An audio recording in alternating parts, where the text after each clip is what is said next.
दोस्तों, अगर आपको दिल्ली और बेंगलुरु के बीच खेला गया सुपर संडे का दूसरा मुकाबला पसंद आया हो तो हमारी इस वीडियो को दिल से एक लाइक जरूर कर दें। आज किसी वीडियो का लाइक टारगेट सिर्फ 800 लाइक है। दोस्तों, अरुण जेटली के मैदान पर बेंगलुरु के गेंदबाजों ने आतंक मचाते हुए दिल्ली कैपिटल्स के बल्लेबाजों को घुटने टेकने के लिए कर दिया मजबूर। लेकिन बाद में दिल्ली की टीम ने किया जबरदस्त पलटवार और फिर ऐसा तूफान मचाया जिसे देखकर हर कोई दांतों तले उंगली दबाने को मजबूर हो गया। तो आखिर किस बल्लेबाज ने मैच में कराई दिल्ली कैपिटल्स की वापसी? केएल राहुल ने कितने रनों का दिया योगदान और दिल्ली कैपिटल्स की टीम ने बेंगलुरु को कितने रनों का दिया लक्ष्य?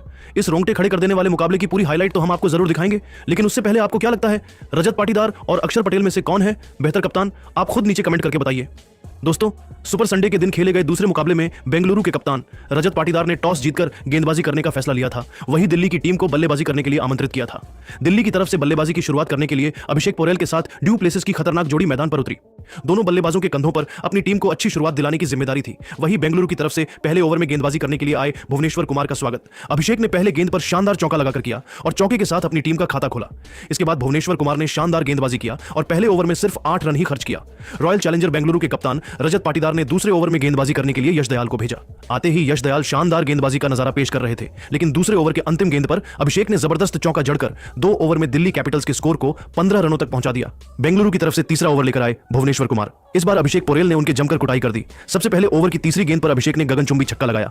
इसके बाद 5वीं गेंद को भी छक्के में तब्दील कर दिल्ली कैपिटल्स के स्कोर को रॉकेट की रफ्तार से आगे बढ़ाया। भुवनेश्वर कुमार का यह ओवर दिल्ली कैपिटल्स के लिए काफी महंगा साबित हुआ। दोनों बल्लेबाजों ने तीसरे ओवर में 17 रन जोड़ लिए। 3 ओवर की समाप्ति के बाद दिल्ली कैपिटल का स्कोर बिना किसी विकेट के नुकसान पर 32 रनों तक पहुंच गया। दिल्ली कैपिटल्स की शुरुआत बेहद ही शानदार हो चुकी थी। वहीं बेंगलुरु की टीम को लगातार विकेट की तलाश थी। चौथे ओवर में बेंगलुरु के कप्तान रजत पाटीदार ने गेंदबाजी में बदलाव किया और इस बार गेंदबाजी करने के लिए जोश हेजलवुड को भेजा। जोश हेजलवुड अपनी गेंदबाजी से दोनों बल्लेबाजों को खूब परेशान कर रहे थे।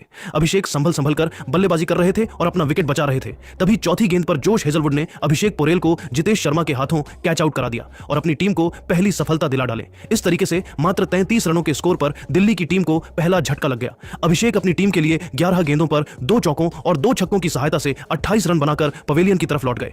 अब डू प्लेसिस का साथ देने के लिए करुण नायर मैदान पर बल्लेबाजी करने के लिए उतरे।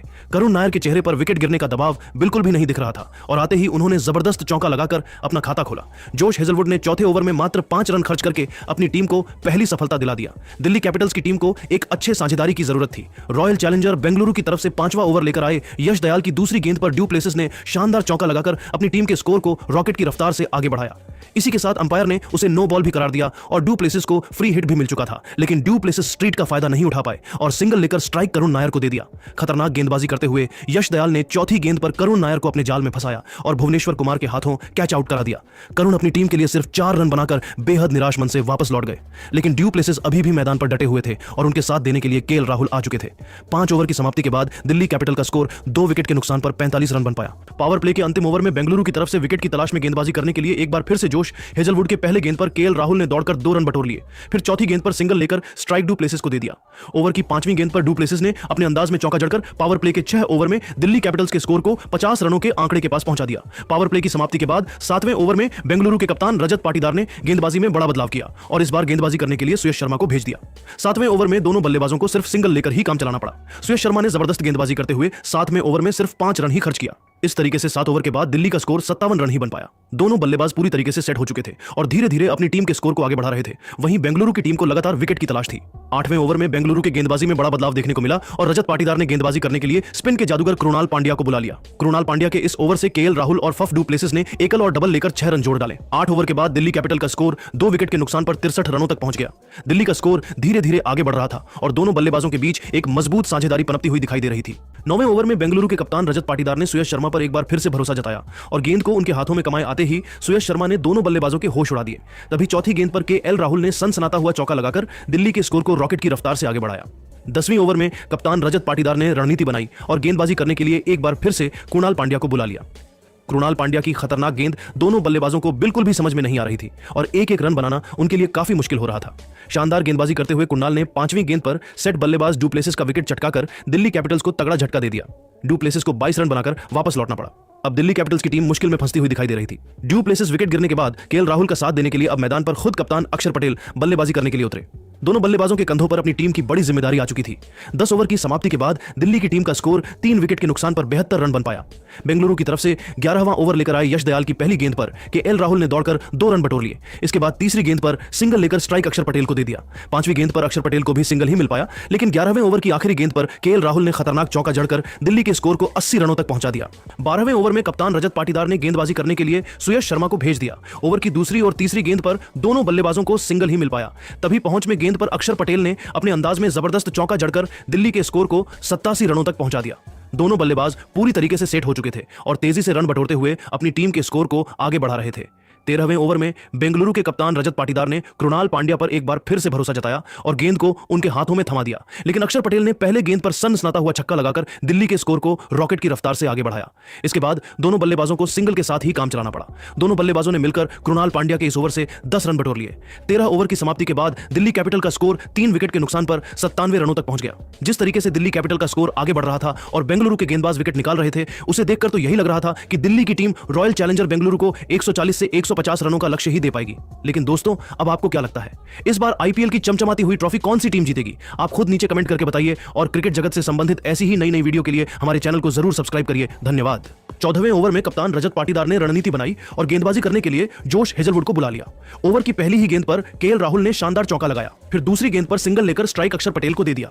खतरनाक गेंदबाजी करते हुए हेजलवुड ने चौथी गेंद पर अक्षर पटेल को अपने जाल में फंसाया और उनको पवेलियन का रास्ता दिखा दिया।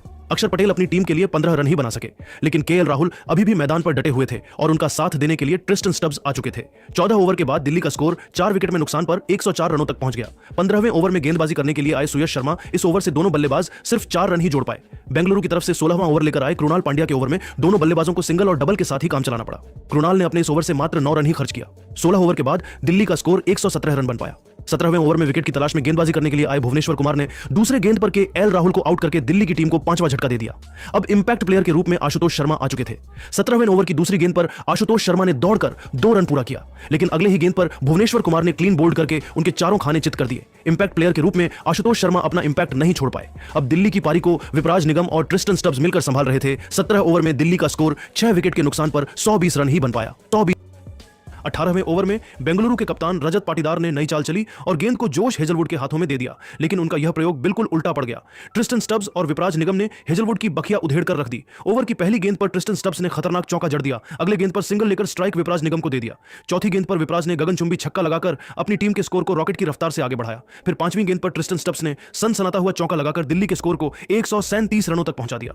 19वें ओवर में गेंदबाजी करने के लिए आए यश दयाल इस बार भी दोनों बल्लेबाजों का तूफान जारी रहा। इस ओवर में ट्रिस्टन स्टब्स ने 2 चौका और एक गगनचुंबी छक्का लगाकर 19 रन बटोर लिए। 19 ओवर की समाप्ति के बाद दिल्ली का स्कोर 6 विकेट के नुकसान पर 156 रनों तक पहुंच गया। बेंगलुरु की तरफ से अंतिम ओवर लेकर आए भुवनेश्वर कुमार के पहली गेंद पर विपराज ने सिंगल लिया। दूसरी गेंद पर मिसअंडरस्टैंडिंग के चक्कर में विपराज निगम रन आउट हो गए। अब उनका साथ देने के लिए मिचेल स्टार्क आ चुके थे। चौथी गेंद पर ट्रिस्टन स्टब्स ने खतरनाक चौका लगा दिया, लेकिन 5वीं गेंद पर वह भुवनेश्वर कुमार का शिकार बन गए। अंतिम गेंद पर दुश्मन था चमीरा को एक भी रन नहीं मिल पाया। इस तरीके से दिल्ली कैपिटल्स ने बेंगलुरु के सामने 162 रनों का पहाड़ जैसा स्कोर खड़ी कर दी। लेकिन दोस्तों, अब आपको क्या लगता है, इस बार आईपीएल की ट्रॉफी कौन सी टीम जीतेगी? आप खुद नीचे कमेंट करके बताइए और ऐसी ही नई नई वीडियो के लिए हमारे चैनल को जरूर सब्सक्राइब करिए।